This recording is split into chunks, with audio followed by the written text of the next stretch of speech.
Let's get started.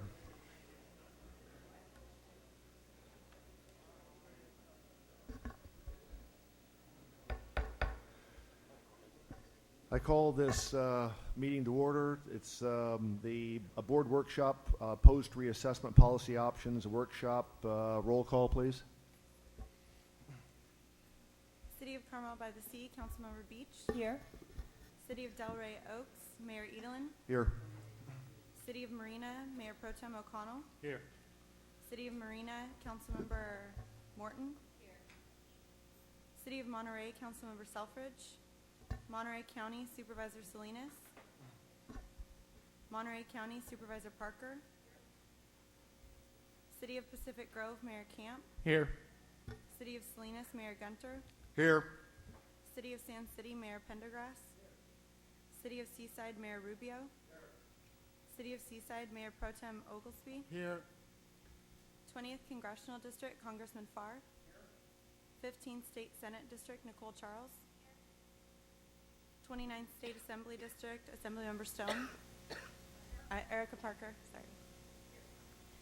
University of California, Graham Bice. California State University, Eduardo Ochoa. Monterey Peninsula College, Walter Tribley. Monterey Peninsula Unified School District, Dan Alford Jr. Monterey Salinas Transit, Hunter Harvath. Transportation Agency of Monterey County, Debbie Hale. United States Army, Colonel Clark.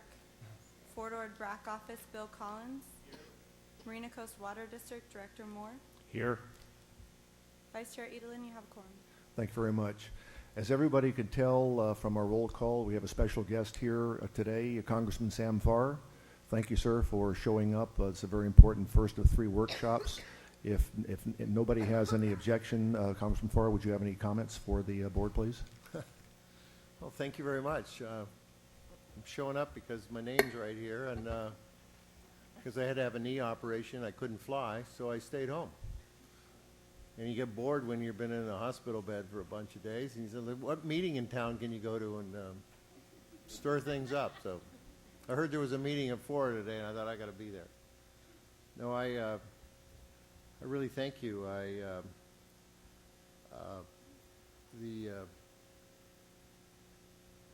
You know, we just started Congress, and the President made his State of the Union address Tuesday night. And it's a way of presenting what's going to happen this year. And I think so often what we don't do in FORA is to sort of count the blessings or count what we've been able to accomplish. And I know there's been a lot of negative press and stuff about what FORA does, but there's really no alternative to how do we finish this incredible experiment of converting 28,000 acres of federal land into a combination of partnerships among communities, private sector, public sector, and really leave something that is a national model for conversion. And I think that, you know, I had my staff just sort of make a list of a couple of things that we've been accomplishing. And we've got the FORA extension law passed and signed into law, so we know that at least the stability of the work that's been done is going to be carried on and counted as the foundation for a couple of years now, and eventually it will evaporate, and the leftovers will be absorbed by the communities. And so it's good that we make that foundation strong now, so that as the communities absorb it, the original vision, original plan can be put into place. We've made a lot of progress on the Veterans Cemetery. We've got the legislation supporting the endowment. I've been pushing the state to make the application. We have the money at the federal level to begin reimbursing the state once they receive that application. We have made more progress than anything on establishing and building a VA clinic. So going through the process with the City of Marina on entitlements, and I hear very soon we'll be able to put out an RFP, a request for proposal to build about a $100 million clinic here. Will be the first clinic in the United States where both DoD personnel, the spouses and children of active duty personnel, can come and get access to health care alongside veterans. And when you walk in the door, the way that Secretary Sinchecki and Secretary Panetta agreed that there'll be no difference. It'll be one, everybody is treated exactly the same. Government will have to figure out the process behind the scenes of who does the billing to whom, and that is some of the challenge, but it'll be treated as a community clinic for all those purposes, and it'll be very exciting because it's going to better serve the personnel that are in the military, and I think it'll better serve the veterans here as well. The interim project that you approved has got its entitlements for I think we're very fond of interim, a nonprofit here that helps people with live independently, particularly with mental health issues, and the Rock Rose Gardens, I'm very proud that you were able to get the entitlements to it. The Monterey Peninsula College has completed its education center. The National Monument designation by Secretary Salazar, after the President signed the executive order, he did that because the federal government has the Congress passed many years ago. I don't think we'd ever pass it today, giving the President of the United States the power under the Antiquities Act to designate certain historical sites and monuments. Only Congress can create a national park, and we were able to do that with upgrading Pinnacles into a national park last Monday. But this national monument for Fort Ord has really gotten a lot of attention. A lot of people in Congress have been asking me about how they can do that in their own district. And what I think that the thing that I was most surprised about is seeing what an uplift it gave to the veterans who'd served in Fort Ord. So many people came up to me in Washington and said, I served there back in, when I was going into Korea or Vietnam, and I'm so proud that where I trained and where I got my basic training is now a national monument. I didn't think we thought that would have that much of appeal among the military. It was more of the protection of the outdoors, but it does, and it's a compliment to FORA for petitioning for that. We completed the Jim Moore Boulevard eucalyptus by the money that we got under the stimulus package, better known as the American Reinvestment Recovery Funding. And I know a lot of people are critical of spending of the federal government, but in the private sector they call that investment. In Congress we call it spending. And I think the investment has been paid off for jobs around here. A lot of people who otherwise wouldn't have been having work, construction companies around here, the paving country, Granite Rock, Granite Construction, others have done incredibly well under that Recovery Act, and Fort Ord has and your roads here have benefited from. The Habitat Conservation Plan draft is completed, and you've forwarded that to agencies for review. I'm going to push whatever I can to make sure that that review process is done expeditiously. You doing the base reuse plan reassessment, I think that is, I sat through a couple of those meetings, and I thought that was very detailed oriented. I've never seen any local government, when I was on the Board of Supervisors, I never saw us address issues quite as extensively as you did in that reassessment. I thought it was a very smart thing to do, and it's completed, and now it's got to be implemented. You, FORA, I don't know if you remember, you co-hosted the annual Association of Defense Communities here in Monterey. We learned at that conference, boy, we're pretty well situated in the Department of Defense. Not only is the Secretary of Defense from Monterey, went to Monterey High School, but the general in charge of installations throughout the world went to RLS. The Commandant of the Marine Corps went to to Carmel High School, and the Adjutant General of the National Guard here in California went to PG High. So the peninsula is pretty well running the military in Washington, and that conference brought out all of mayors, and they were very impressed with what's going on at Fort Ord. Again, a model for the nations. Munitions removal, unexploded ordnances, you're on schedule. I got it 85% completed. People have asking me, how do you do that? I said, well, first of all, get the Army out of doing it and turn it over to the local government, and as you did here, and you'll get the job done. You've done a lot of work employing local personnel who didn't have jobs, who have had a tough time getting jobs, to do that cleanup and train them how to do it. 20 local residents gained employment out of that who hadn't, probably a chance of getting some employment. You've created a community information center. I guess that's going to open this spring. And that'll be a facility to inform the public of educational, environmental, and economic benefits of the Fort Ord reuse.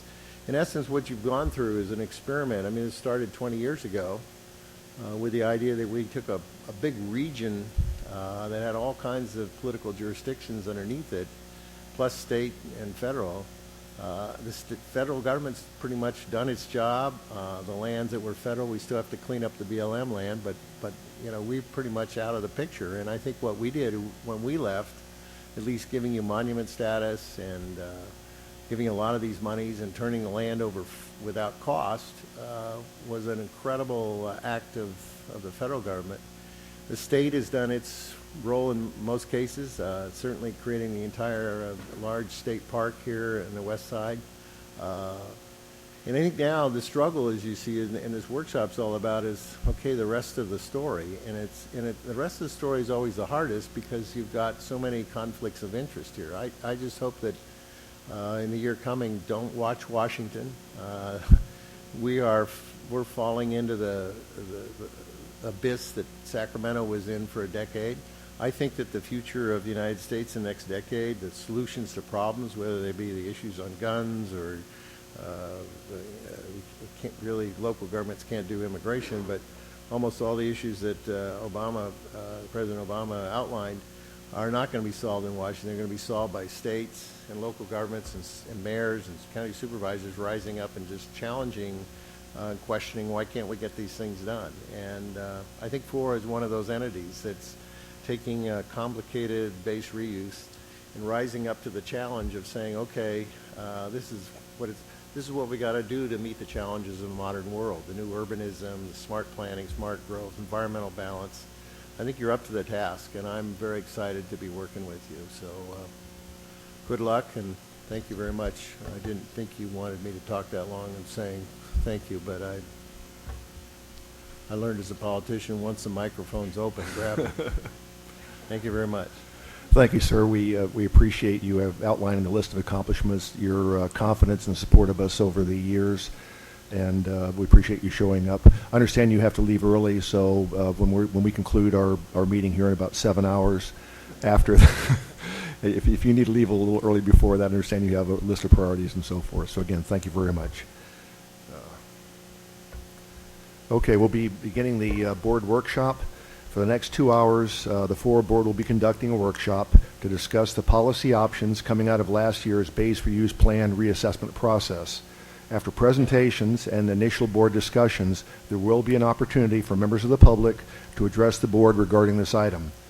There were some concerns raised about the absence of public comment during the agenda item to elect the 2013 FORA board officers at the last January board meeting. Public comment is extremely important to this process, as is compliance with the Brown Act. What happened at the last meeting was a misunderstanding about whether public comment would be taken on individual nominations or on the item as a whole. In order to resolve any outstanding issues, the January elections have been considered void, and we will be repeating the elections later in this meeting. Supervisor Potter is still technically the board chair, however, he's out of town. Therefore, I'm filling in him as the vice chair. So my reign of one meeting came to a close after the meeting last time. We'll have the elections, and we'll see what happens coming up. So anyhow, thank you very much for your consideration on that. We all make some mistakes, and all we can do is try and rectify the mistakes, make corrections, move on, and try not to make the same mistakes again. Thank you. We will begin now the workshop portion of this meeting. Michael, it's all yours.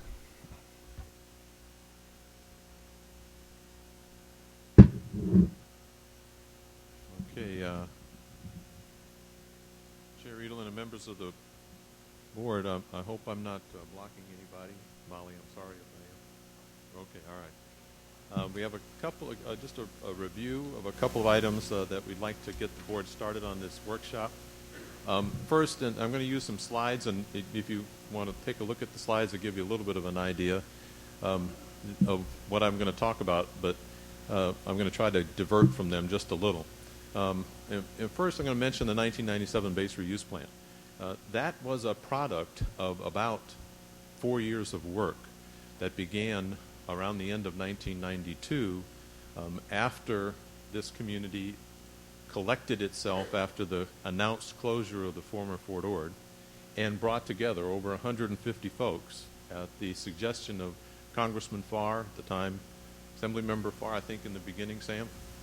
At the time, Leon Panetta and Senator Mello asked members of the community to join and look at the future of the former Fort Ord. And from the very beginning, there was this idea that in this region, we did a lot to protect agriculture, a lot to protect the environment, and our economic engines tended to be education, tourism, and agriculture. And all of you have heard the items. I mean, with $3.8 billion in agriculture in the region and $2.6 million, depending on how you call it, for education and government, and another $2 or $3 billion in tourism, the three-legged stool of what we do in this area.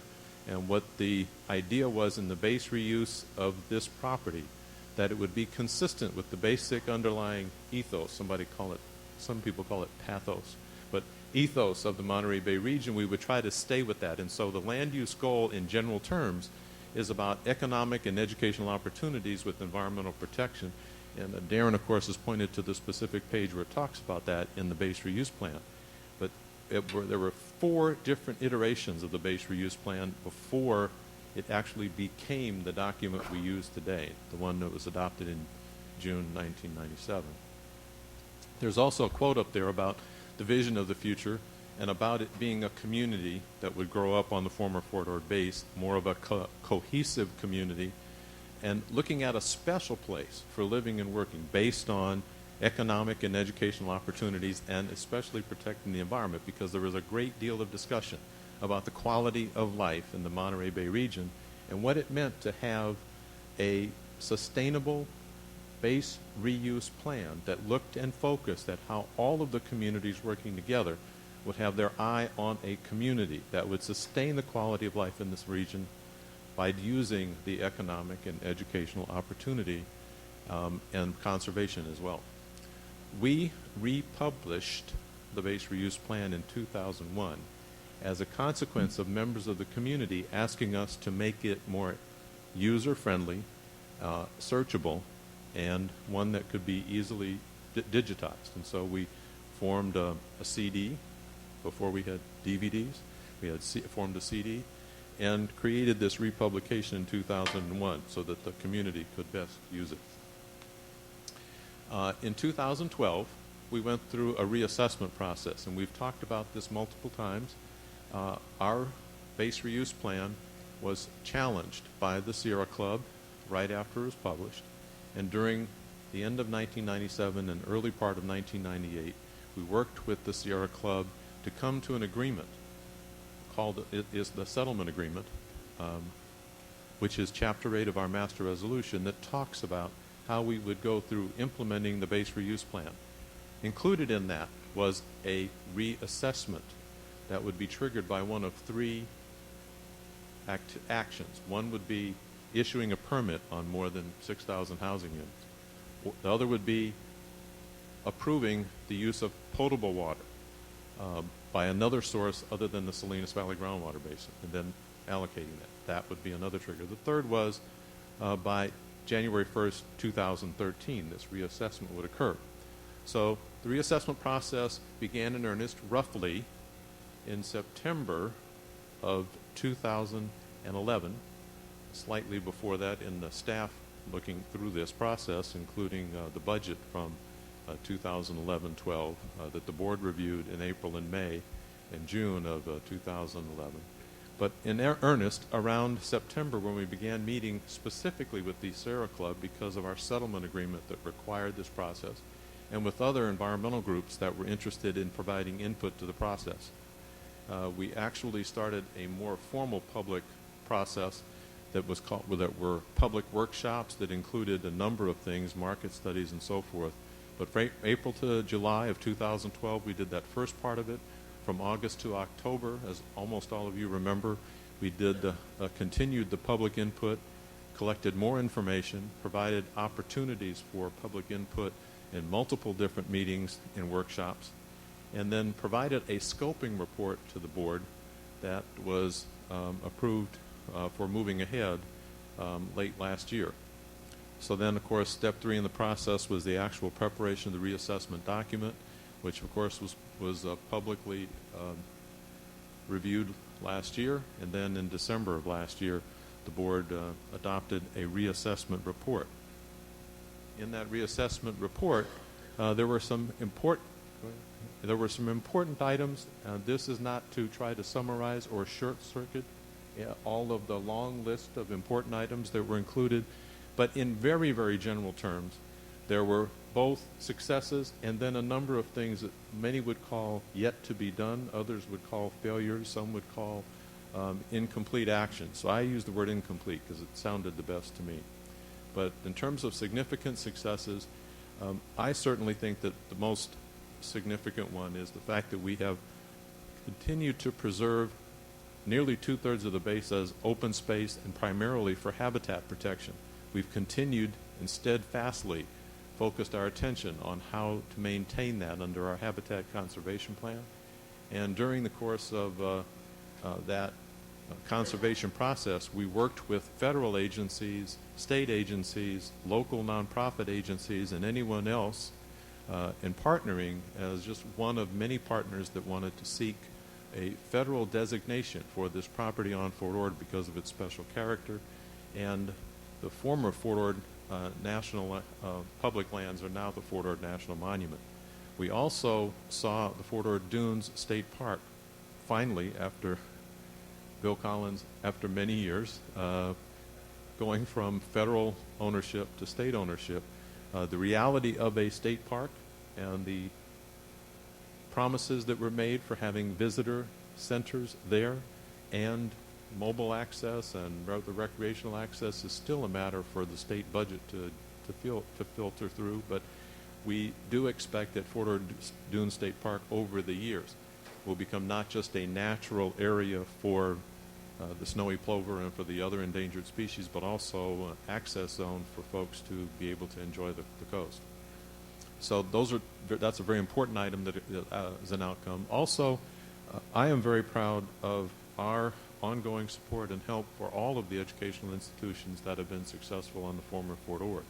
In terms of past success, Congressman Farr just mentioned that Monterey Peninsula College opened its educational center just next door, I would almost call it. It's also true that Chartwell School is a very successful example of how to reuse a current location by building a LEED certified building. We have very successful efforts by Monterey Institute of Research Astronomy and York School, as well as California State University Monterey Bay as the flagship at the center of the former Fort Ord, demonstrates how an educational institution can reuse a former military installation in successful ways. University of California, I think, sent letters to several of you recently about its revisioning process and the fact that it is now moving forward with some activities in that regard. I know at least I received copies of 2 or 3 letters, and so I'm very happy that UC is sustaining their efforts. That is still wanting, even though we do have new buildings and new roads in place. Under incomplete base reuse programs, we heard during the reassessment process that there are considerable policies and programs that must be addressed. These are significant incomplete activities that have to do with regional design guidelines primarily, but there are others that surface during that process that have to do with the removal of blight, that have to do with continuing to make sure we get certification of the habitat conservation and so forth. Those are important policies that are incomplete and need to be addressed. As well, we heard from the community and from the jurisdictions that there are remaining job creation and training opportunities for the communities most impacted by the closure that are yet to be fulfilled. Those promises are critical, and we notice that we still haven't built what you can characterize as a balanced, vibrant, dynamic local recovery, which is what the base reuse plan calls for.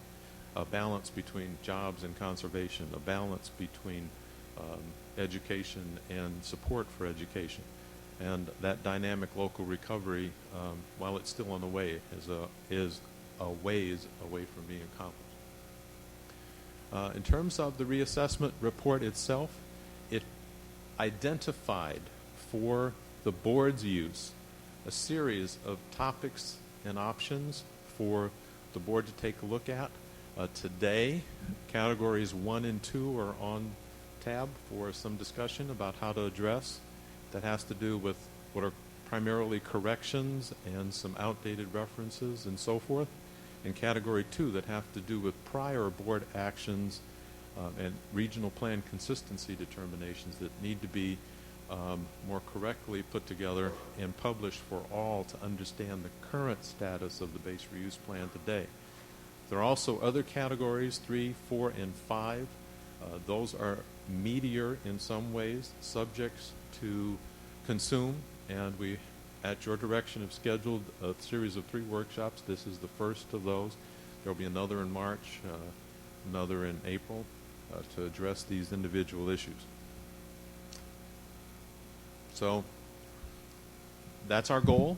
We're looking today to make sure that we can figure out how to work with the board members in developing a priority list, understanding that work plan, make sure that we schedule these in a way that are consumable by both time and understanding of the members of the board.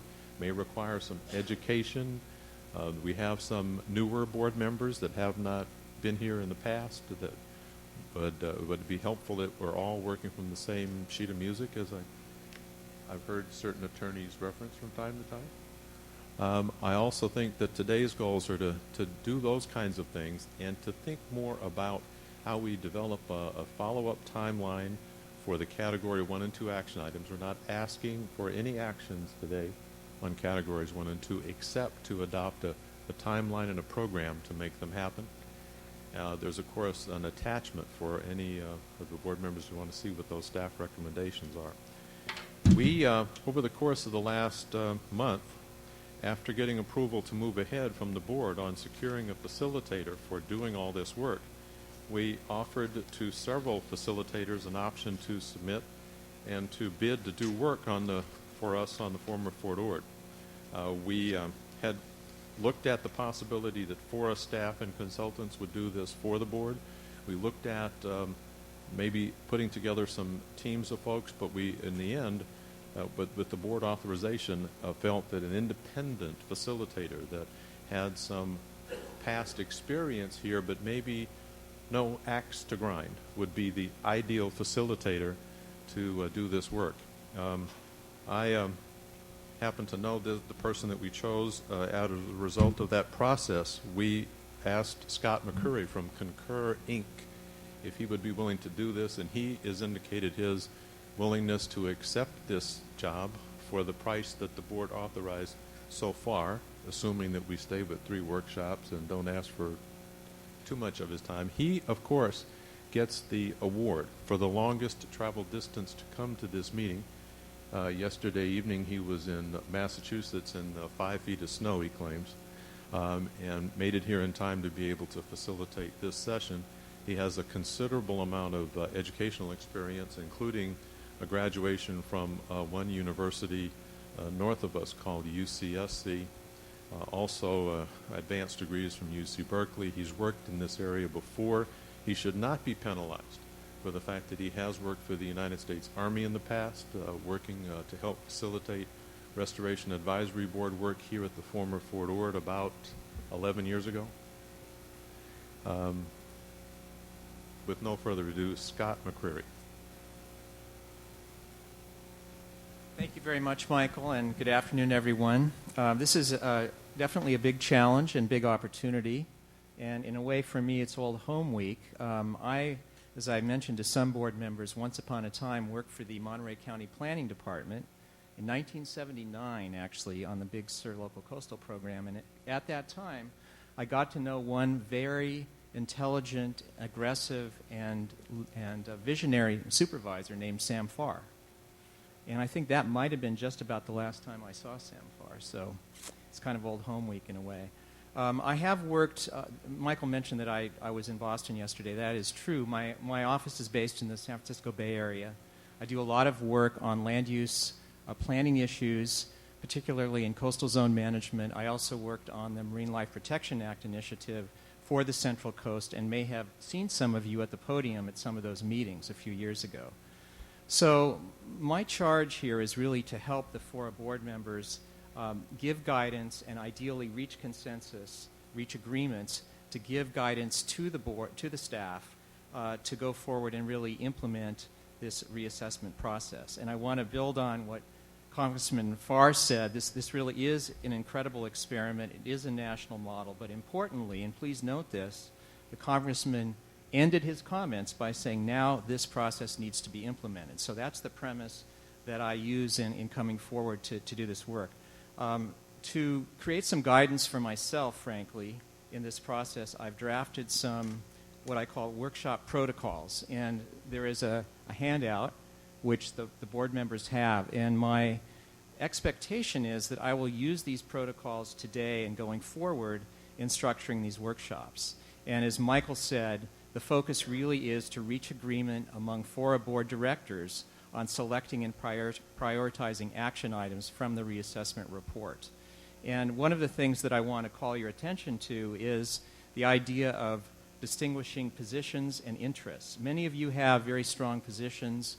You're very able general purpose representatives of your jurisdictions. You're passionate. That's great.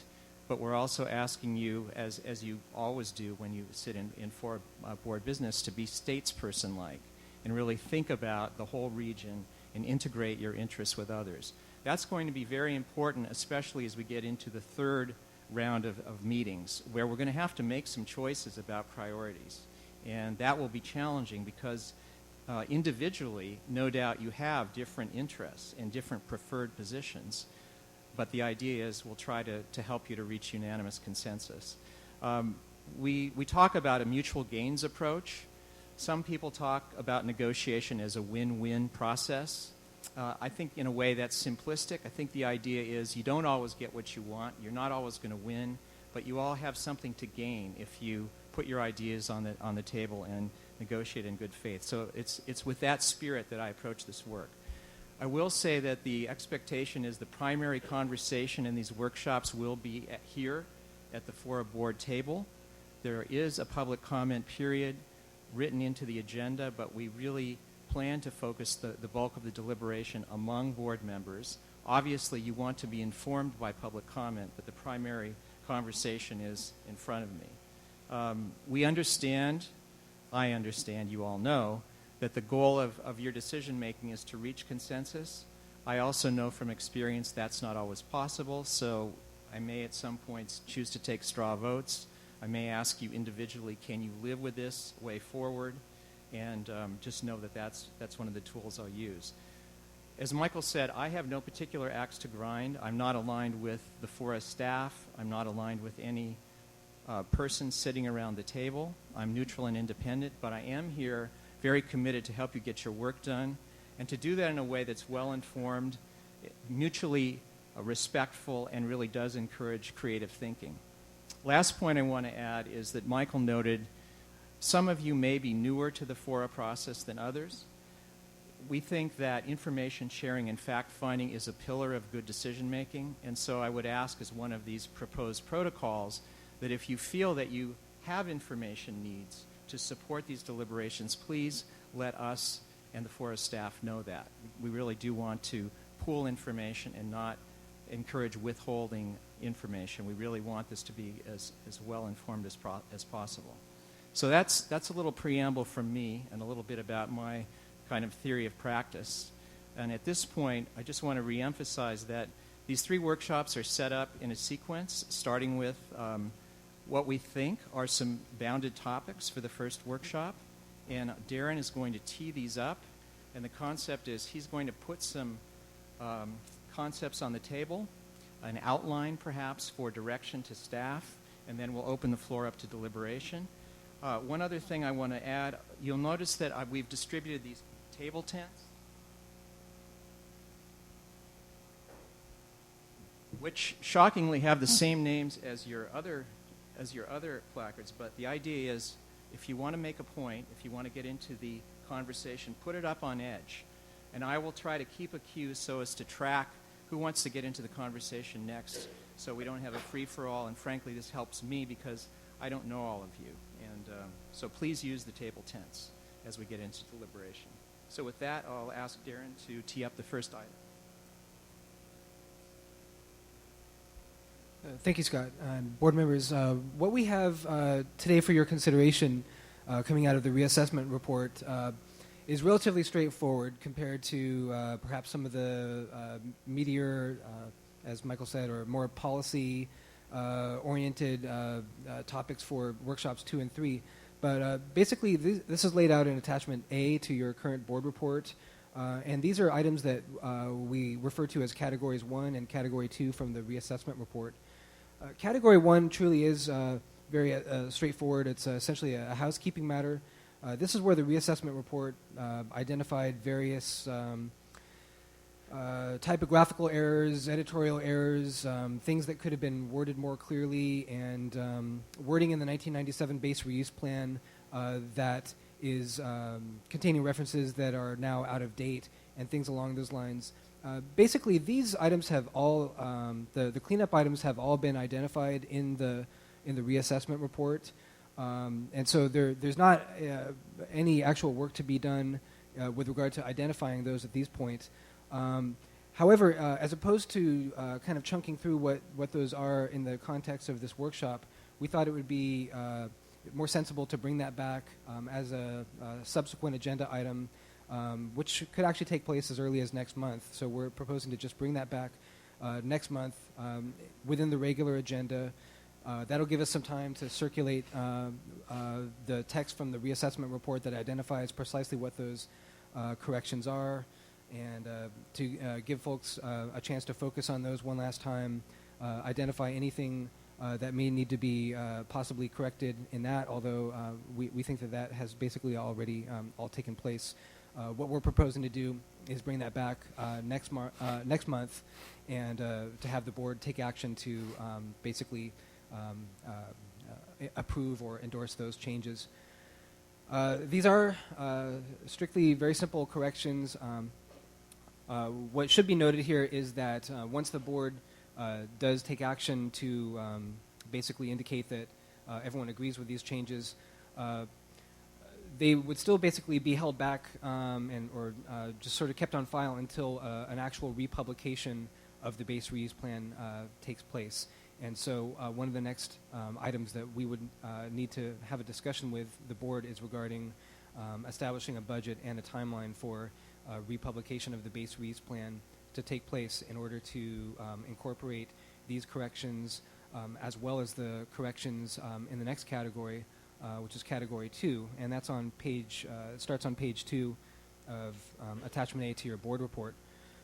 What I've done here with category 2 is basically just detail out with an additional level of information that's more specific about what exactly the tasks are associated with category 2. And this is shown in the table on page 2 of your attachment. It basically has to do with correcting or, if you will, updating, bringing the land use concept map up to date, rather, in order to reflect consistency determinations that the board has made in previous years after the original approval of the 1997 base reuse plan, and that's identified as 2-1 on the table.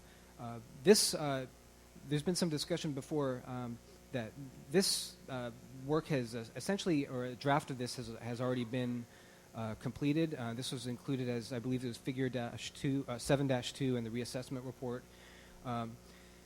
There's some additional quality control and some quality assurance that would need to be done in order to go back and make sure that the map is complete and reflects all of the consistency determinations, and essentially that work has already been done as a draft, and you've seen that in draft form in the reassessment report, but we'd be proposing to bring that back in final form. And there's a timeline associated with that on page 3.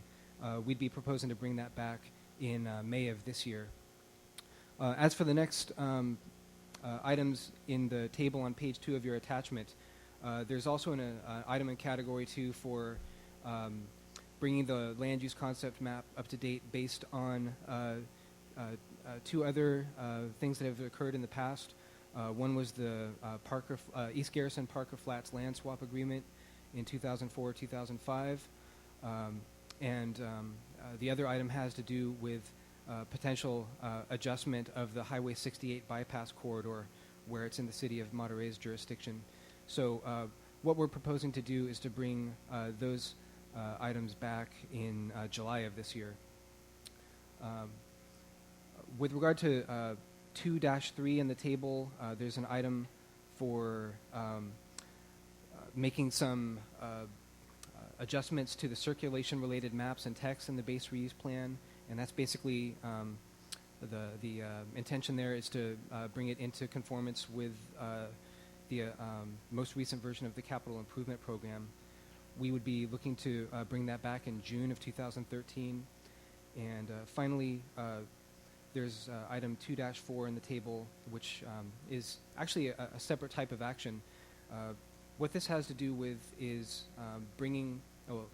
essentially reviewing the regional plans that are in place with TAMC and the Air Pollution Control District, and augmenting or expanding, adding to base reuse plan policies and programs to bring the base reuse plan into conformance with the current version of those regional plans. And as an adjunct to that, or as a related matter, establishing a schedule for having the base reuse plan, having the city of Monterey and the county of Monterey general plans be reviewed for consistency with the base reuse plan. And the schedule for the city and county general plan consistency determination would have to be determined, but we're proposing to that we would be able to develop policies and programs in the base reuse plan to bring it into conformance with the TAMC Regional Transportation Plan and with the Air Pollution Control District Air Quality Plan in the 2013, probably in the June timeframe. So we think that those are reasonable targets to be able to bring these back. What we're essentially saying with this item today is that what we're asking for is the board to endorse or to provide comments on these timelines as recommended by staff. Just to clarify, what we're seeking to do is to bring back the details of each of these items for separate board consideration on a subsequent agenda. It would be appearing on the regular agenda item. We're not asking the board to give approval or take a specific action related to any of these items, but rather to indicate that it's supportive of the basic timeline that staff has laid out for being able to take action on completing each of these items that we've identified in categories 1 and 2. Essentially, to put it slightly differently, we've identified what the work is that needs to be done for each of these, but on some of these items, not so much for category 1, but for category 2, we need to actually go and do some of the actual work that remains to be done and bring to you all the details for your consideration and to take action on those specifically. Great, thanks, Darren. So just to restate, what the aspiration today is really to get your deliberation about your broader understanding of and your endorsement of a staff work plan. As Darren just clearly underlined, there are no actual new policies, plans, or documents that would be adopted today, but the staff work plan is something that does need your guidance, and you should be comfortable with it, you should understand it, and you should have an opportunity to weigh in if you want to propose revisions to the staff work plan. So that really is the concept, and I think what I would propose is that we begin with category 1, which are, in a way, very bounded and maybe you would say ministerial or administrative base reuse plan corrections and updates. There's a description of this proposed work in your agenda packet, and I would really open the floor to FORA board members and ask if there are any questions, clarifying questions first of all, and then any take it from there and see if there are revisions that anyone might want to propose. And again, if you want to make a comment or suggestion, would you kindly put up your name card? So does anyone have a question about this? Thomas? It's all right. Well, I'll defer to You'll the defer to congressman Congressman first. Sam Farr. Go ahead. Thank you. I appreciate laying it all out. What I didn't see in here was addressing, which I think is going to become a sticky point. We required in our consistency review a 30% inclusionary requirement for workforce or low moderate income housing. Is that going to, I didn't see it brought up in any of the categories for consistency review. Can one of the staff respond to the inclusionary housing item? Go ahead. So on that particular item, it's reviewed when there's a specific project before the board, and so that particular addition to FORA's master resolution was, I believe, in 2004 after the workforce housing program recommendations from the administrative committee and others.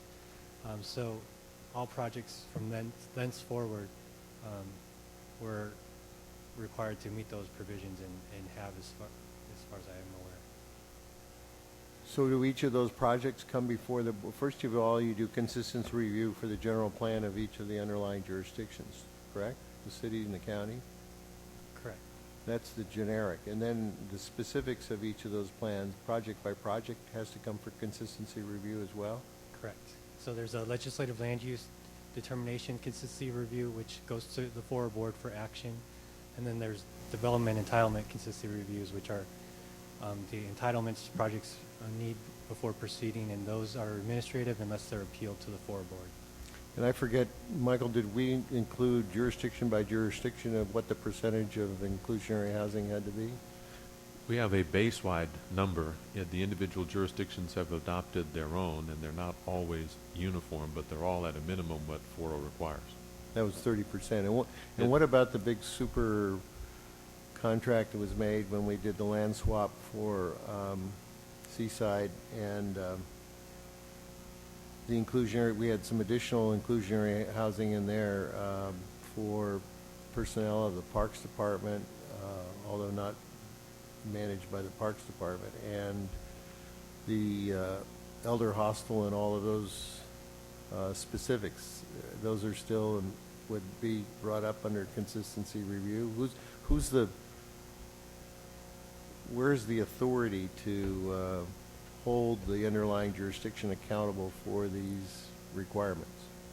The first place are each of these mandatory consistency determinations have a series of items that are asked, a checklist that goes through, we go through the process and check those out. One of those is how the jurisdiction meets the jobs housing balance, which is the section where they talk about meeting the requirements for affordable housing.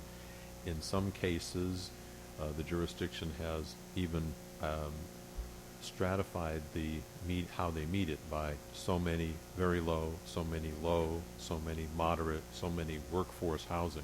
And so each project does that. Then the project itself usually has a local jurisdictional agreement for the individual developer to meet those obligations.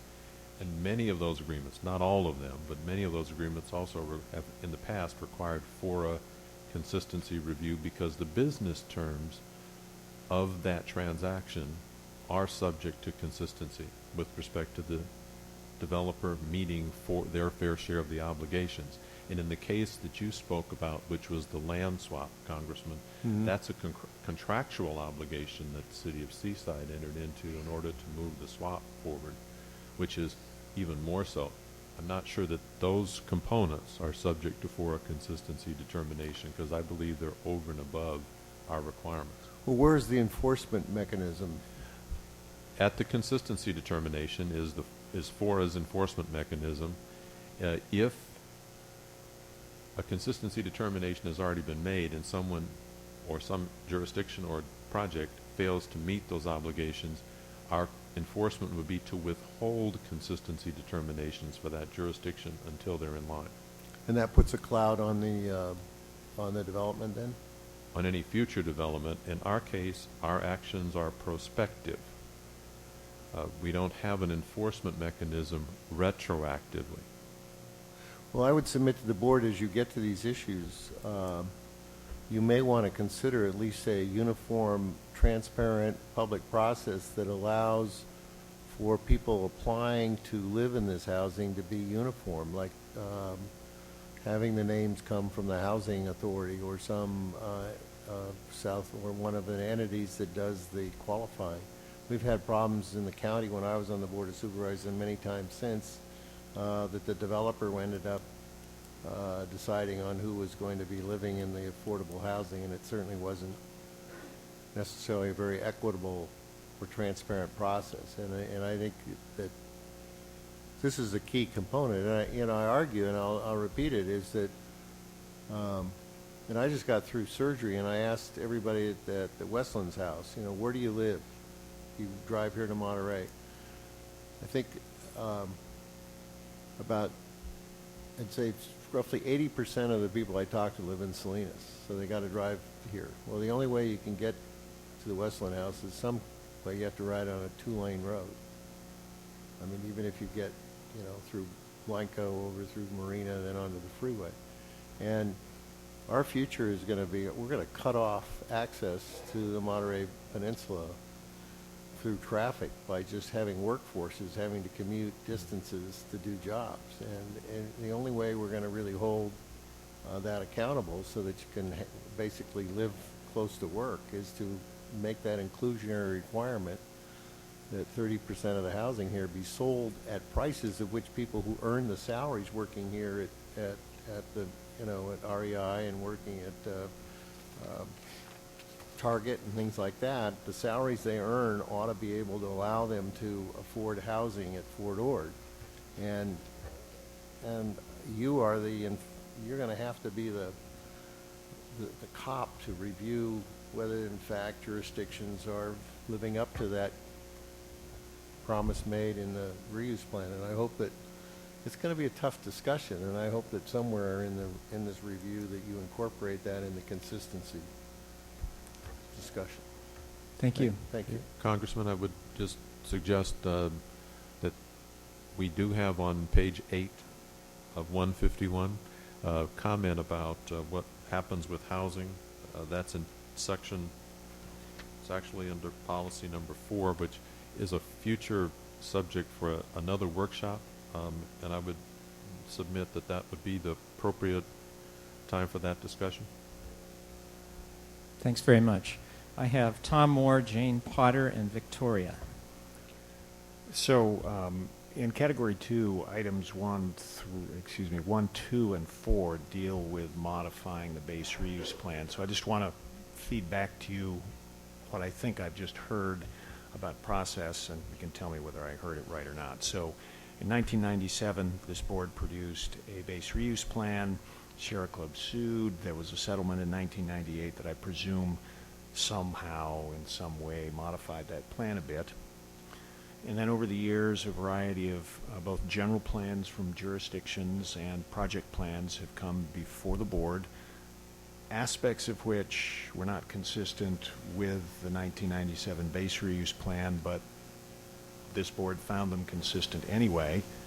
And now here we are in 2013, and we're going to go and modify the 1997 base reuse plan to be consistent with those general plans, regional and local plans, whatever they are, without determining whether or not we ought to ask those local plans or those general plans to be changed to potentially be consistent with the overall vision of the base. Is that what we're engaged in? So, Michael, I think a question is this a one-way revision, or is it symmetrical?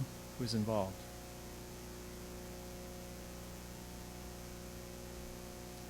Basically, with Category 2-1, the bringing of the land use concept map up to date, what that is intended to reflect is when a consistency determination has been completed. Yes, in some cases, the general plan land use designations for that jurisdiction were not a precise match for the land use concept map in the base reuse plan, which is not to say that those designations in the general plan were inconsistent with the base reuse plan, because we are discussing consistency determinations that were completed and were found to be consistent with the base reuse plan. The issue is that the land use designation was not a precise match for what the base reuse plan land use concept map was showing, but it was still found to be consistent on the basis of being, shall we say, not more impactful, or would cause fewer impacts than what or equal or fewer impacts than what the base reuse plan identified as what the base reuse plan land use concept map originally identified. The base reuse plan land use concept map is a concept. It's not intended to be a precise land use plan that would be matched in all cases on all different sites, but it is a conceptual vision for how base reuse would occur in the future. So the idea with this item is to have the updated land use concept map more precisely match the general plans that were found consistent in previous years under approved consistency determinations. One of the minor logistical issues associated with this, and one reason why we would need to bring this back for board approval at a subsequent hearing instead of being easily able to turn that around for today, for example, would be one reason for that is the different jurisdictions use different categories and classifications, which in some cases create situations where you have to decide what is the closest match in terms of the base reuse plan, land use concept map, land use classifications. It's not a precise one-to-one match, so there's a little bit of needing to determine which is the best and closest fit. But the overall idea is that behind this Category 2-1 land use concept map update is to, or bringing up to date rather, is to have it be as close as possible a reflection of actions that have been previously completed by the board, and specifically approved consistency determinations for jurisdictional general plans that have found to be consistent in the past.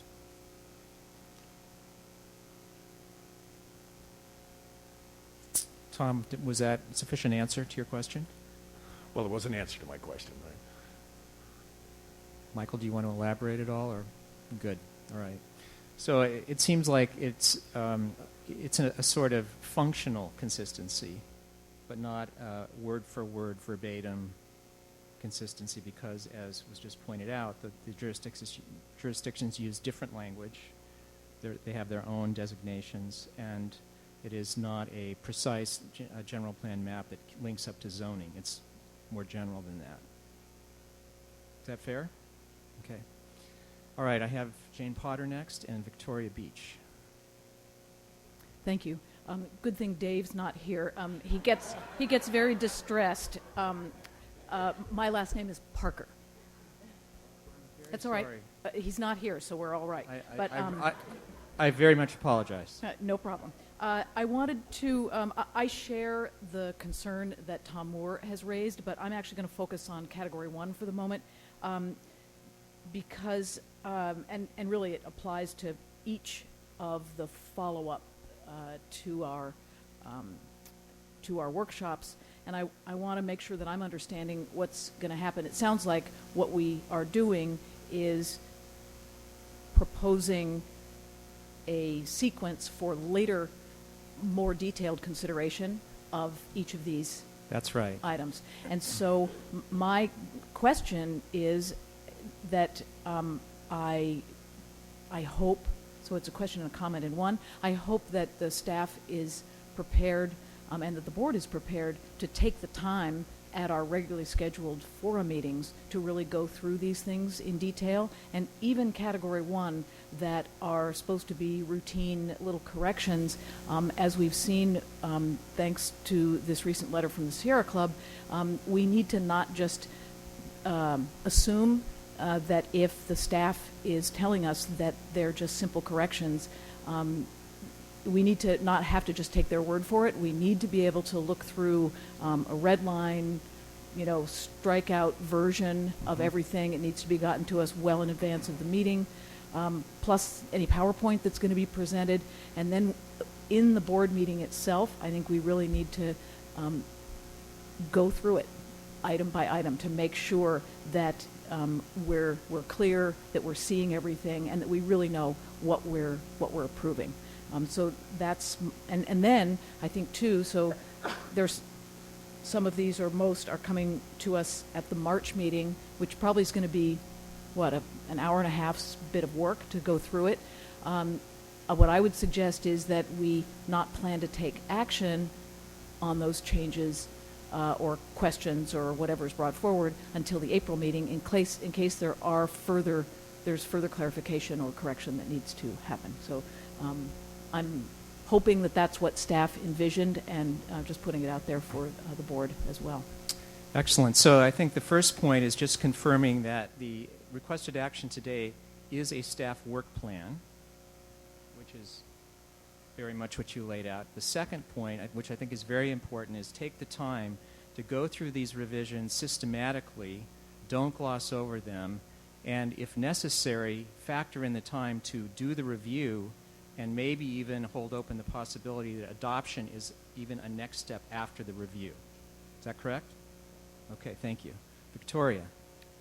Is my mic on? The staff, just as following up briefly on Jane's point, the staff calendar is what was just presented to us orally. Is there a visual for us to look at on the screen, or any handouts or anything? No. Darren, do you want to elaborate a bit? But you don't have to elaborate. Just if it's a yes or no. The point is it's in this handout attachment A, but there's not a PowerPoint for it. Okay, I can't find it. Anyway, I'll find that somehow. Darren was reading from attachment A, I believe. Lena will help me, I think. Yeah. I think. Okay, so on the topic of republishing, once we get to the point, so it was stated that we will make these revisions but they won't really show up until there's a republishing opportunity.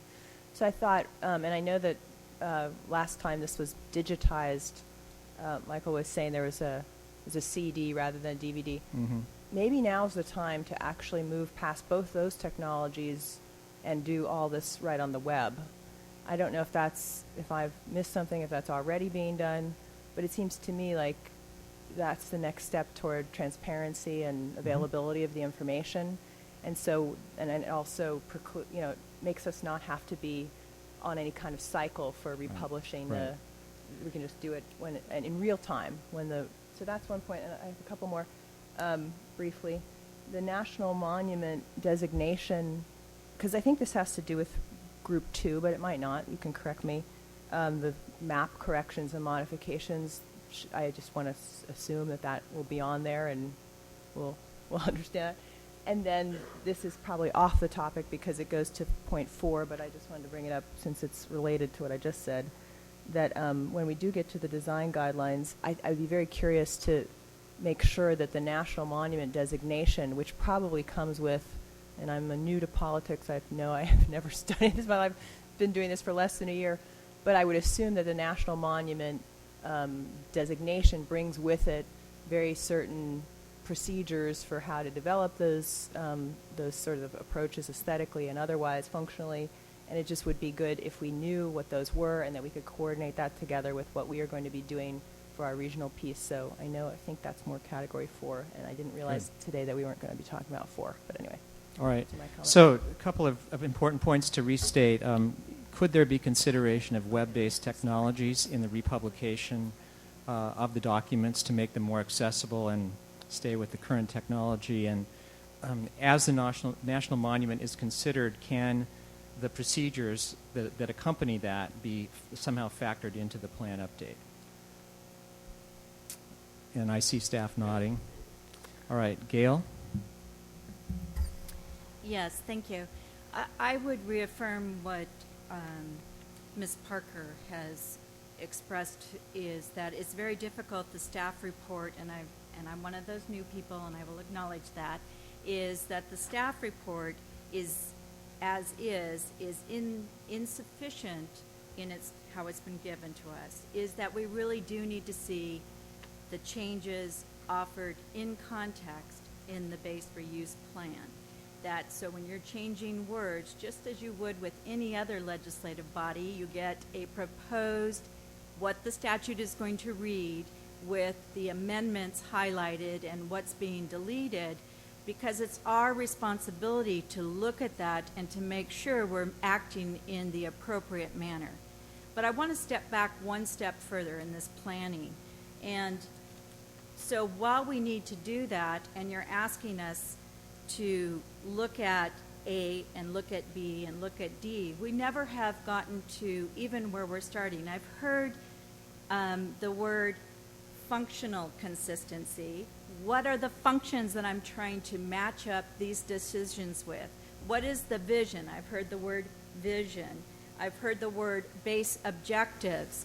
Nobody has come to even look at, we've reassessed, we've heard from the public, there are thousands of pages of comments and things that are objectives that have been enunciated by the public, enunciated by elected officials, but in this room, I have no idea what the objectives that I should be looking at forwarding, other than I've read this chapter 3 or looked at it.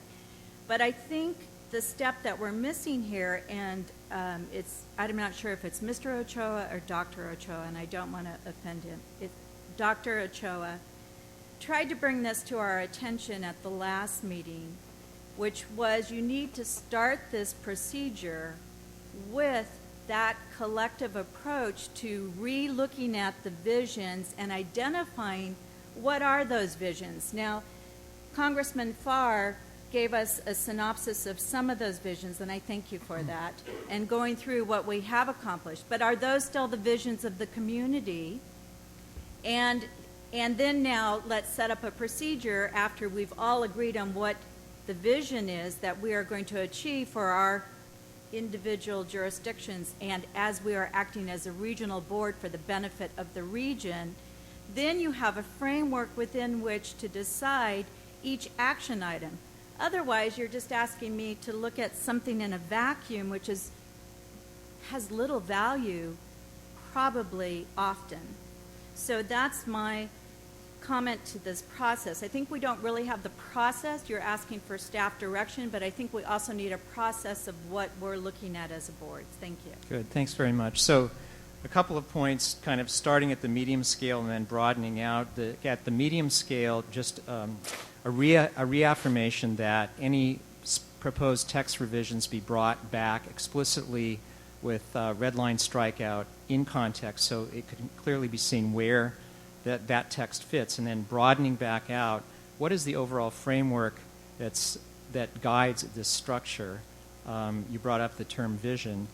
I know that at the executive meeting about a week ago, Dr. Ochoa brought up the fact that he intends to launch a visioning process at CSUMB.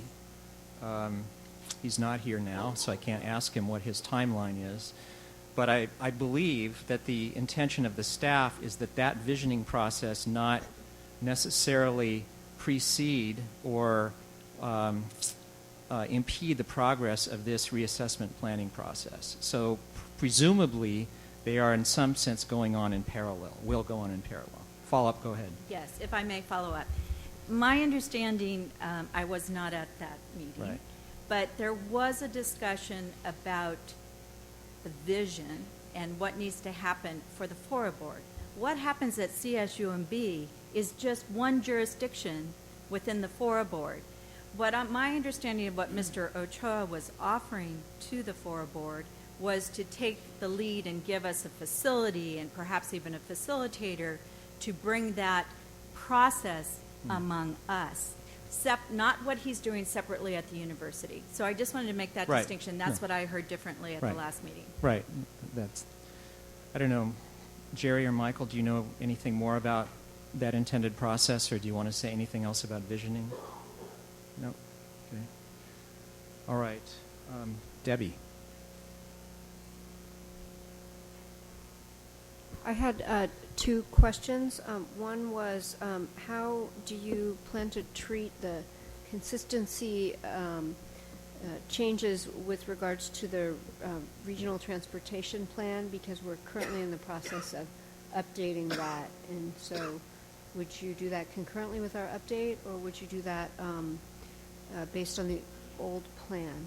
I would hope it would be the former if possible. Okay, linkage with updated regional transportation plan. Our intention would be to achieve consistency with the most up-to-date version and to coordinate that process with the admin committee and go through various steps involving staff coordination and working with the admin committee before we bring it back to the board. All right, any other questions or comments in terms of the first category of staff guidance? Again, just restating, the ask here is for the FORA board to endorse the work plan to go forward and take these steps and bring back the work products at the next meeting. And perhaps, as Jane suggested, that's a review and revision step to be followed by an adoption step. So that's fundamentally the ask. And the question that I would put to the FORA board members is, are you prepared to provide your endorsement to that ask from the staff in terms of a staff work plan? Excuse me, can I just ask a clarifying question? Please, go ahead. You're just talking about Category 1 at this Category point? 1 only. Come back to Category 2? Yes. Great, Yeah, thank we haven't you. even talked about Category 2, at least not systematically.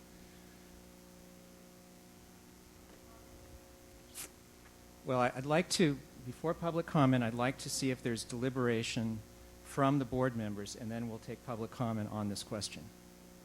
So any deliberation, any intention of providing the staff with this endorsement?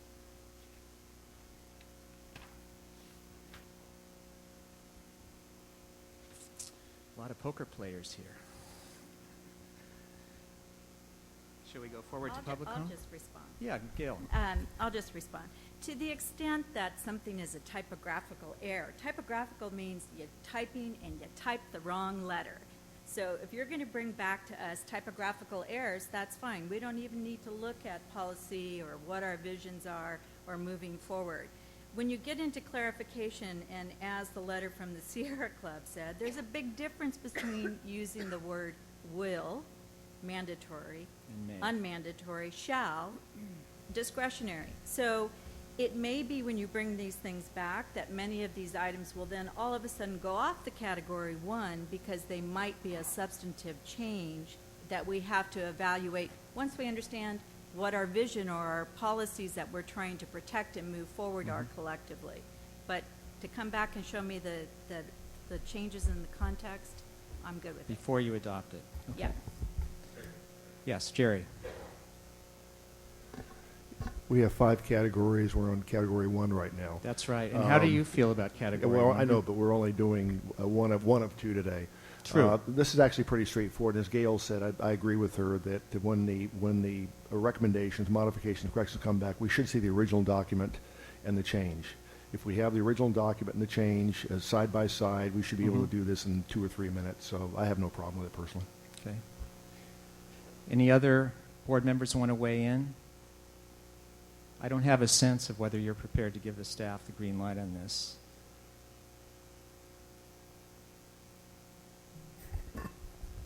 Ralph?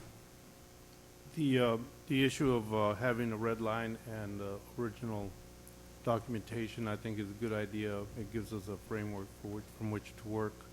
But I think maybe one of the things that we ought to supply with that original framework is maybe some of the sections that talk about visioning, so that everybody can understand what the original vision was, so everybody can understand what the original mission was, and what the original covenant with the community that's sitting out here wondering why we want to go back and go backwards on that vision.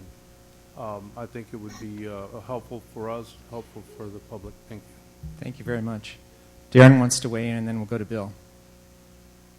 Just regarding Category 1, and to restate a little bit, basically all the Category 1 changes are, we believe, to be very non-substantive. They have all been identified. They're in the reassessment report on page 3-4 through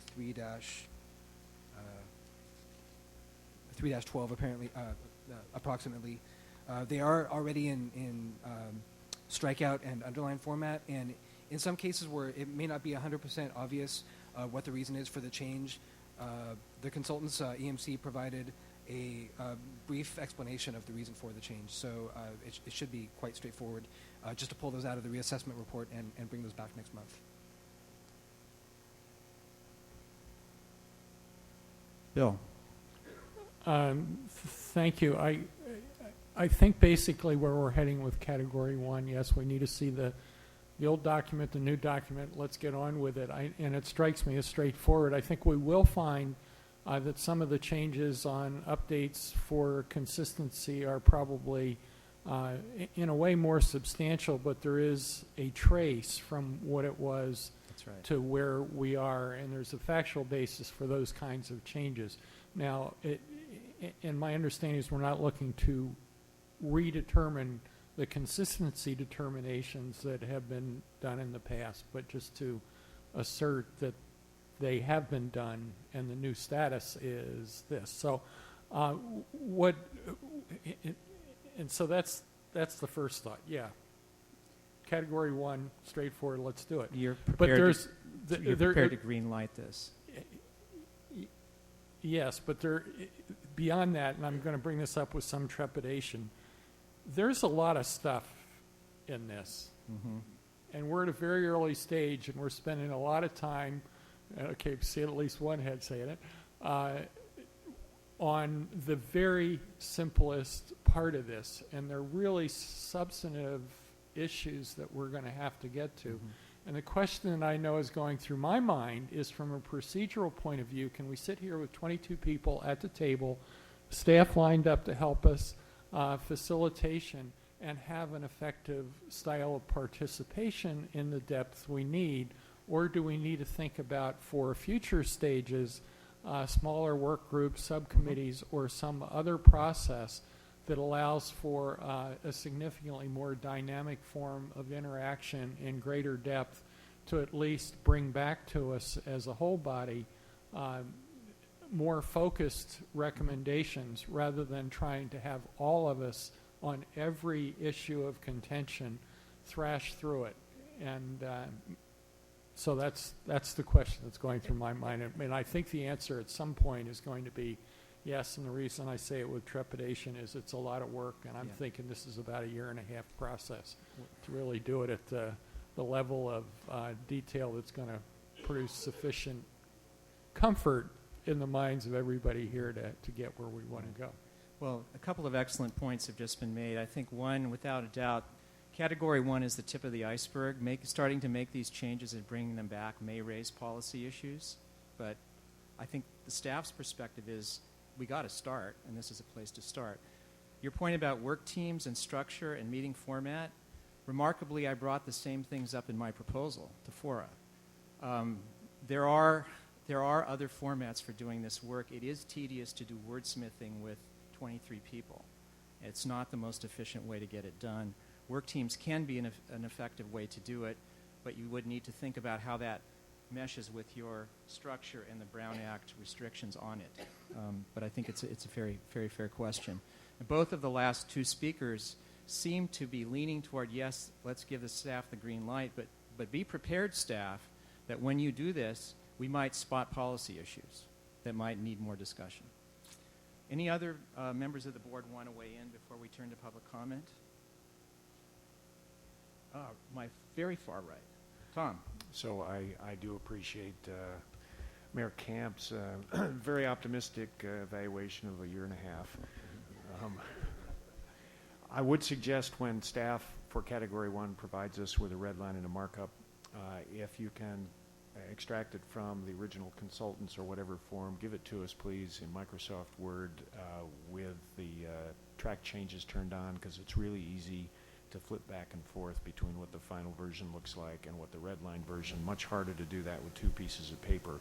I'm sure some of us want the paper available too, but I'd also like to see it in electronic form. Use digital tools. That's the advice. Okay. Should we open to public comment after another couple of comments from Michael? No, Scott, I was going to suggest that since our time is going to be short to some rather precise times about the next session for the board, it might be useful to have the public talk about both categories 1 and 2. So, yes, in the protocols that I drafted for today, which I said were for myself, what I would like to ask members of the public to do is please direct your comments to categories 1 and 2. I know that some of you have broader interests with regard to the whole reassessment process or indeed the whole FORA endeavor, but please try to address your comments to categories 1 and 2, and please try to be as concise as possible. So let's open it up for public comment. And please introduce yourself when you speak.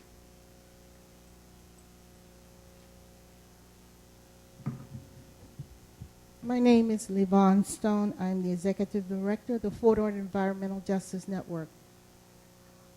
I'm not really understanding the process here today, and I don't know what category 1 and 2 is. All I know is we have a community, we have communities of people out here, and we have a reassessment of the reuse plan, that we had a community reuse plan that were turned into the FORA reuse plan, and that the community that I know about is virtually shut out of the process. This reassessment, we sent in letters, the Fordown Environmental Justice Network sent in letters, we sent in letters from our impacted community as to what we need. I heard Congressman Farr talk about the housing situation we've been talking about since 1994, which has not been addressed. Our careers and the jobs have not been addressed. We talked about the open space and all the things that have been addressed, but what we as a community is concerned about is the economic situation, the health situation, the living conditions of the people in our community. Those are the things that need to be addressed. We're talking about reassessment. That is looking at a process that needs to be readjusted because it has not, in effect, dealt with the people who have been displaced and the people who have suffered economically, even before the whole country started suffering economically. We're talking about federal workers who were employed. We're talking about veterans, their families, their children. We are talking about having a good education process that does not give jobs and employment to the people coming out of the educational system. We're talking about a four-door job training initiative that out of 350 people trained 20 people for jobs, and maybe 1 or 2 was employed and working at Fort Ord in these jobs that were supposed to give good careers to people. We're talking about a process. The whole process here is for the people that we all collectively represent. So I don't consider myself as a public. And this process needs to be opened up where we all can talk and communicate together and not just sit and listen to the board. And I'm not really understanding a lot of the language and the way this is being presented. So, thank you. Thank you. So, a concern about, obviously, open process, job displacement, economic issues, and job placement, effective job placement. Any other members of the public wish to speak? Please introduce yourself. Susan Schiavone. I live in Seaside, California, and I'm going to address number 2, but my comments really go for number 3 and 4 as well, to the board members. I'm just going to read this. Today, as you once again take input from the public regarding the BRP, I'm also once again advocating for an appropriate approach to development in regard to wildlife corridors. I would like to see a resolution by FORA that commits all cities involved in land use under the BRP for preservation of wildlife corridors. This is important for wildlife survival given the expected level of human use of the trails and the development occurring, and the considerable wildlife population that has also been pushed west from the other side of Route 68 due to development. This should include A, an accurate study of current wildlife populations in corridors, especially those that extend beyond the boundaries of the National Monument and BLM lands going west, north, and south, including those currently used to access the dunes beach area and return. A written agreement by all involved municipal and county entities. B, to ensure all planning includes preservation of these access routes for wildlife via evidence-based wildlife corridor preservation principles, such as greenway overpasses or underpasses for roads and contiguous preserved greenways that are already used by animals with sufficient width to ensure movement, food, and reproduction. Wildlife corridors are threatened worldwide, especially in the western United States. While we may think of deer and other small animals as so numerous they will adapt, a crash in the population of mule deer is already occurring in Colorado. We have to remember the environment also includes the living beings that inhabit it, and we must be able to let them move just like we do. Thank you. Thanks very much. So a real focus on evidence-based wildlife corridor planning. Any other members of the public wish to speak? Introduce yourself, please. Hi, my name is Sid Williams. I'm a resident of Marina. I'd just like to ask you, when you're considering this, you want to talk about looking at vision for your reassessment process. Keep in mind that the original vision for the redevelopment of Fordown included education, environment, and economic. And we have taken enormous strides in environment and economic, and we haven't done squat for economics. There's a whole lot of endangered species that everybody's concerned about, except the unemployed worker that's left behind. Okay? Also, for your consistency review that you talked about, be careful about going back and changing or leading people to believe you might change consistency determinations that have already been made in the past and had millions of dollars spent based on those determinations. If you start doing that now and you actually come around to let people come and redevelop, who do you think is going to come if they can't count on your consistency in your decisions? Thanks. Okay, thank you. A focus on education and consistency of consistency determinations.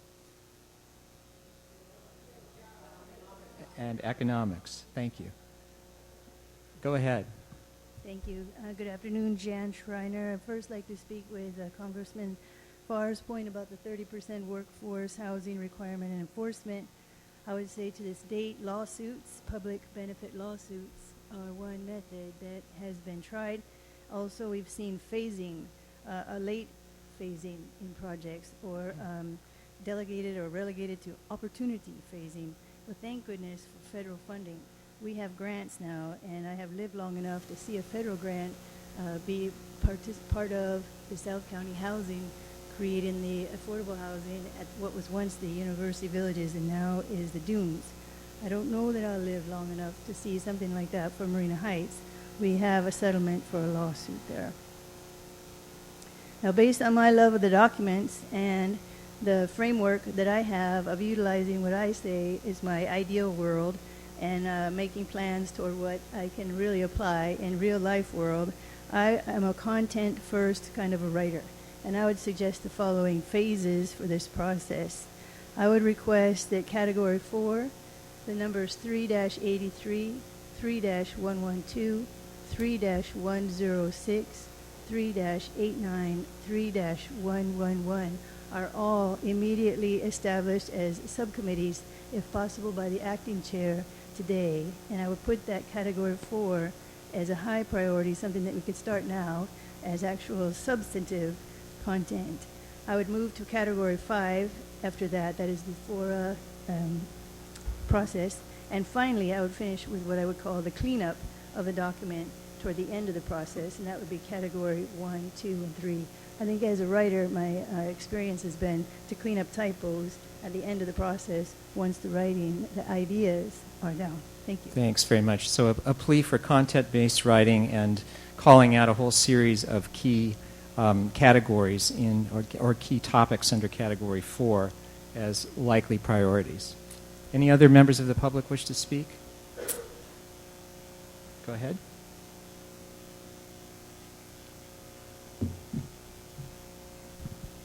Thank you, Mr. Chair, members of the FORA Board. I'm Molly Erickson, attorney with the law offices of Michael Stamp, speaking on behalf of Keep Fordord Wild.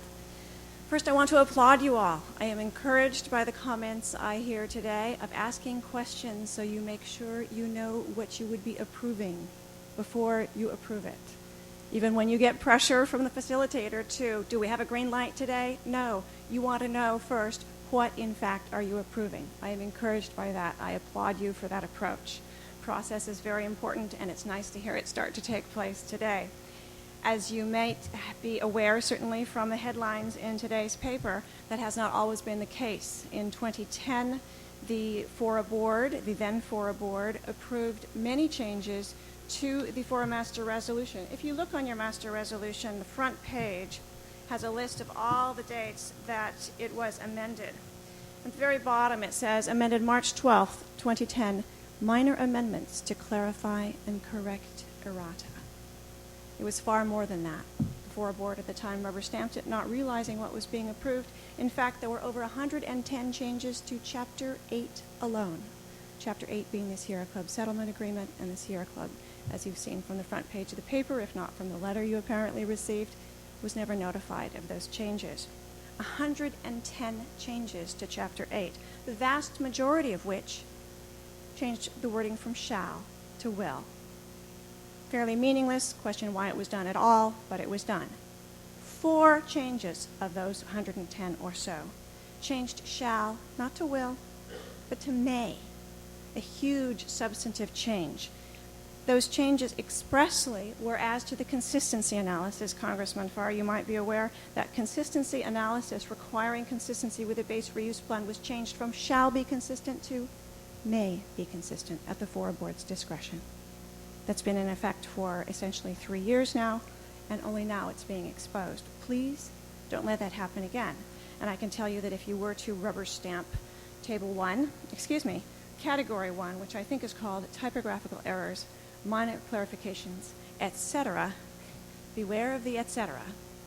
Because if you will look at Table 5 in the reassessment report, the very last entry, sure there are some true typographical errors here, but the very last entry says map formatting and content inconsistencies, parens various, close parens.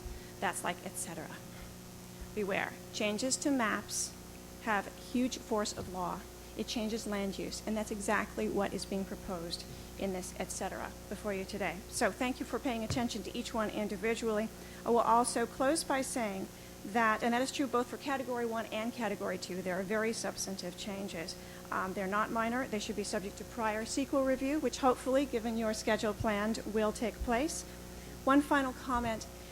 Someone counted all the policies and programs in the base reuse plan. Apparently it's about more or less 786, give or take, say 30 or 50. We know from the base reuse plan reassessment that 171 were not met. In fact, for those of us who've actually read much more of the base reuse plan, many more of them were not met. That information is not in your reassessment report. You need a true and accurate list of those 786, let's just call them 800. How many have been met and how many have been not met? You need one comprehensive listing, not a selective listing telling you only 171, because it's much more. Again, beware the etc. Thank you for your time. Thank you. So a very strong caution about considering minor errata, minor by mistake, understanding the importance of words like shall, will, and may, being aware that map formatting carries significant implications, and a plea to do a comprehensive scan of policies and ensure that CEQA review steps are fulfilled. Any other members of the public wish to speak?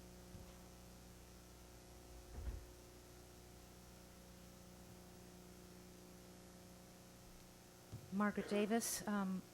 I want to to offer a observation that the vision of this board is entirely unclear in many cases. There's a lot of talk about our vision, but with Valentine's Day just behind us, it's like the young swain saying to his beloved on Valentine's Day, "I have feelings for you." Well, what are those feelings, John? Well, they're strong feelings, and well, what are they? Well, they're very abiding feelings, and I've had them for a long time. The vision of FORA is not clear at this point, but it is clear that there are a lot of references to going back to the base reuse plan. You know, that's our vision.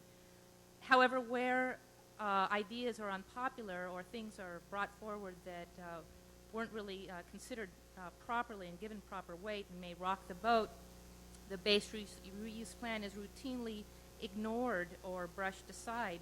A live example right now is the Beach to BLM corridor that's supposed to be offered to the public, and map 3.6-1 is not taken into consideration by FORA, consistency from City of Marina or TAMC. So thus a major part of the base reuse plan is ignored.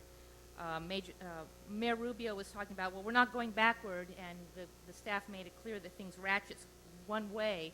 I think that's a very grievous mistake.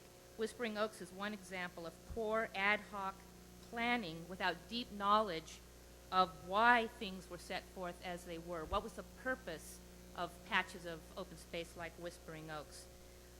I would like to urge the board to really consider going back to elaborating on, enunciating, explaining to the rest of us what is the vision. When the vision is clear, then everything falls into place. Thank you. Thanks. So a strong pitch for enunciating the vision and being aware of ad hoc planning decisions. I note that it's 3:12. This meeting is slated to adjourn the workshop at 3:30. I've heard from 3 or 4 board members about your inclination to give staff guidance. We've heard a number of public comments. I don't know if there are more. I'd like to get a count of who else wants to make a comment, and then I'd like to pivot back to the board, hopefully within 5 minutes, and get a sense of where you are on Category 1. Anyone else wish to speak? All right. Could you, there are about 6 of you, I think, try to be concise, and let's pivot back to the board shortly. Arthur McLaughlin. I just want to emphasize 2 previous speakers. Molly made the point about process, and Margaret made a point about understanding. And that's what's been going through my head here today. Do all the board members, new and old, understand what the vision was and how it may have changed over these years? And are we willing to re-examine back to the beginnings what we started, what the intent of the public and the various political jurisdictions was way back in the battle zones of 1974 and 94 and 95, and how are we going to move forward? And again, Margaret picked up in her closing comments, we look back and re-examine what we understand today. Does it match, and what do we need? As has been pointed out, you have thousands of public comments in writing, and many of those, I know from the workshops I attended, raised that question. And the visions change. Within my own organization, we had a vision. And at a reassessment meeting last week,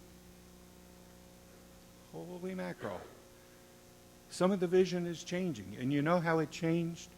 By people in the public coming and speaking to me at these meetings and other meetings like it. We've explained what we're doing and what we're looking at, and they say, but have you considered this? Have you considered that? That's what I expect to happen here, that there be more engagement of the members for better understanding. Thank you, sir. An emphasis on understanding and process. Go ahead, next speaker. Thank you. I'm Steve Ethlin, and I'm more concerned about any development and construction should go on places where there's already infrastructure. Please protect our environment the best you can. Cutting down trees to put in Monterey Downs is a really bad idea. There's all kinds of infrastructure that's already here. If we need to put housing for low-income people, there's already places to put it without destroying the environment. We have some of the cleanest air in the country. Let's keep it that way. One of the reasons we have the cleanest air is because we have so much vegetation that absorbs carbon dioxide and produces oxygen. So please, any development should go where all the blighted areas, that there's already infrastructure there. It needs to be fixed, but it's there. Thank you. Thank you. So emphasis on linking infrastructure capacity with new development. A few more speakers, and then I'd like to pivot back to the board members in just about 3 minutes. Thank you, FORA Board. Appreciate your patience in this very long process. Just a couple of quick things and a perspective from a member of the, Doug Young, Interim City Manager, City of Marina. Perspective from, my opinion, perspective from the administrative committee, so that you have that input that had recent discussions relative to this process. Hopefully these will be helpful suggestions. First, one, I think it'd be very important that in both Category 1 and 2 that you need to compile those documents in the track change form first and have that information essentially an updated base reuse plan with the maps and the corrections from those two categories in hand prior to any decisions made by the board.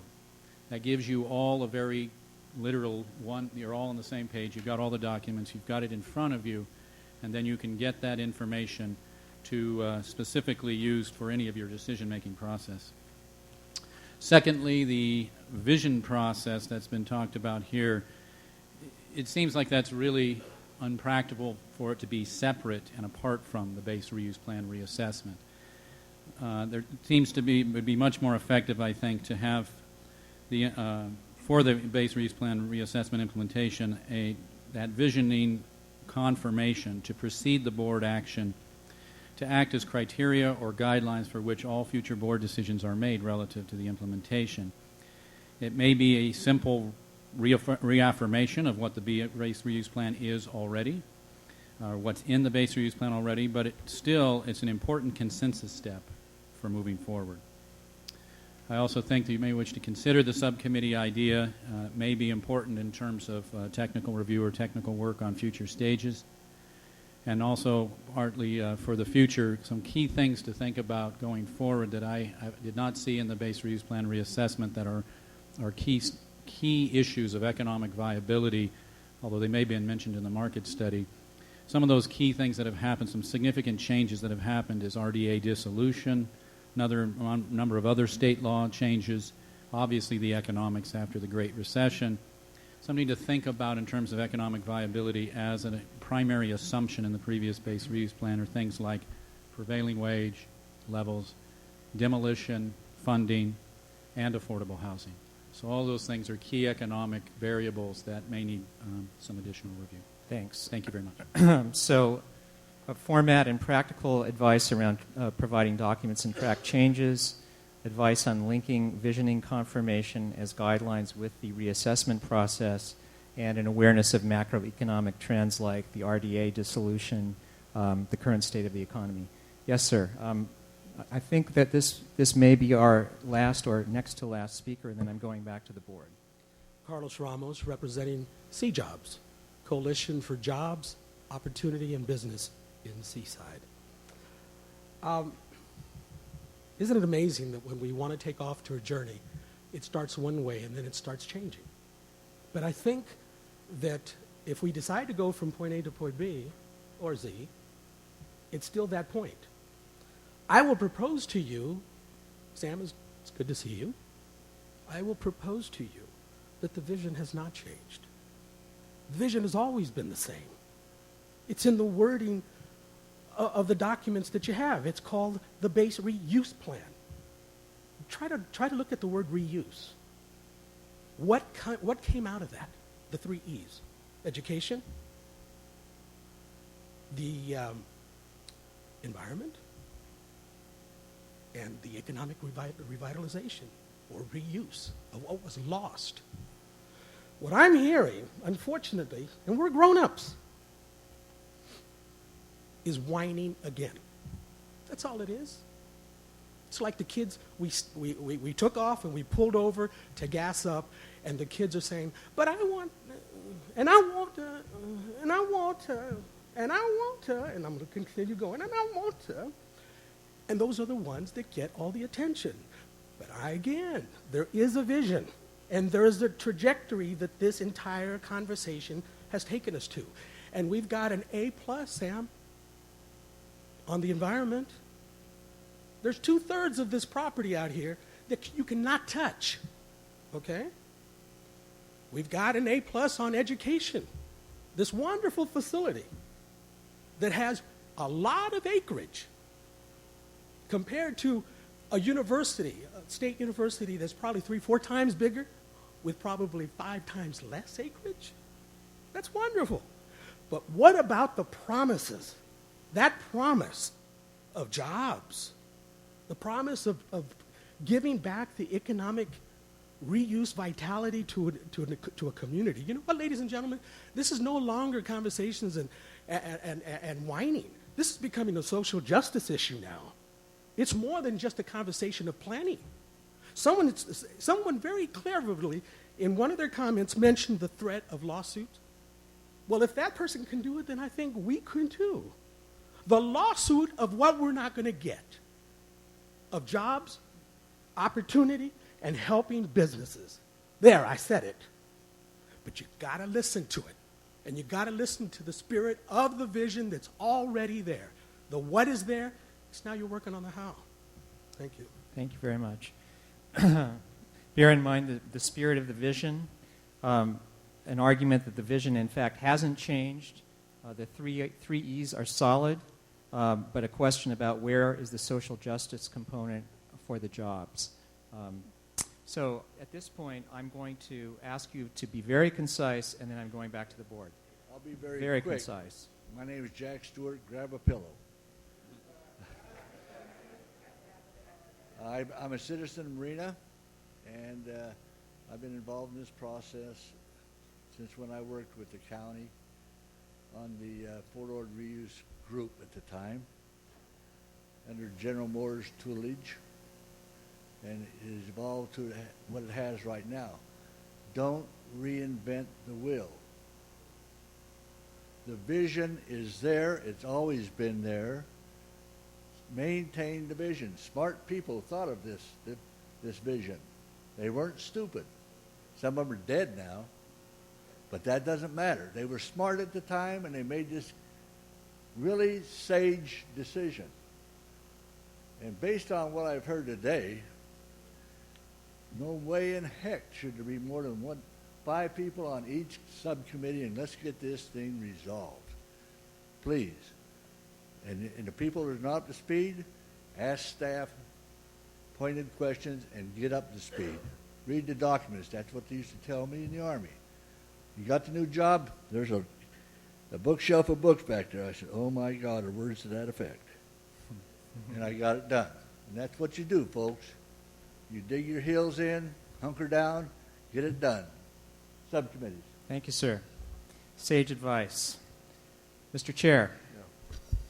Scott, we're running out of time very We are. quickly. And as Supervisor Parker mentioned last month, some of these, it's hard to determine exactly how much time each one of these categories is going to take. So perhaps we could wrap up with your mentorship here by 3:30, and then starting next month, we can come back and start at 2 and maybe make up time and go 3 and 4. If not, we may be doing this for the next year and a half or longer until we get through all these various, and it's also going to be a little bit more expensive. So anyhow. So I think with that, what I would do is pivot, as I said, back to the board, and I would ask you, based on what you've heard and based on the questions that your colleagues have posed and the responses that you've heard from staff, in terms of reassurance that indeed this is taking a step to create documents that will be brought back and track changes, perhaps in web-based format. Board members, are you prepared to give the green light, I use that term again, to staff to take the next step in Category 1 and bring those documents and work products back to you at the next meeting? So that's the question.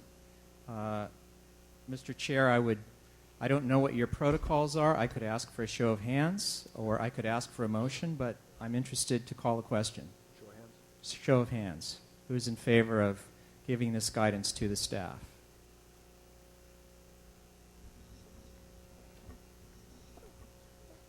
Some of you can't vote, that's right. So I would ask, there are a few cards up. I'm going to ask the staff to do the tally because I don't know which of you are voting members. So if you are in favor of giving this guidance to the staff, please raise your hand.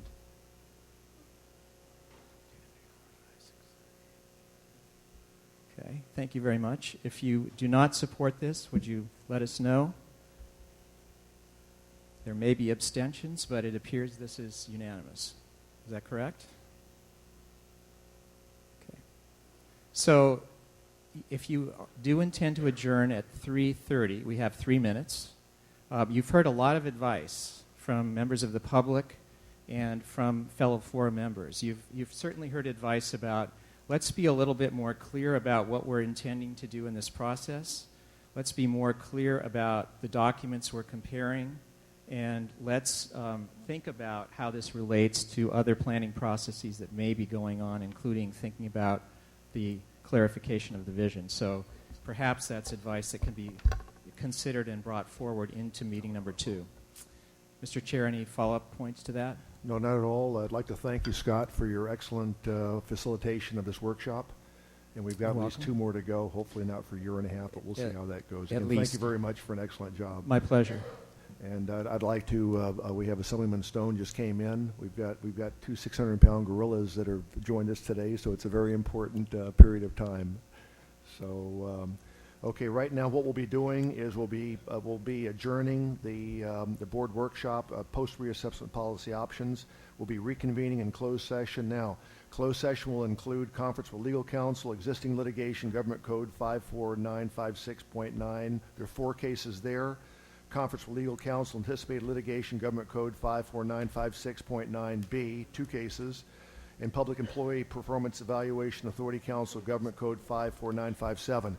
Before we go into closed session, does any member of the public wish to address the board with regard to going into closed session? Any public comments?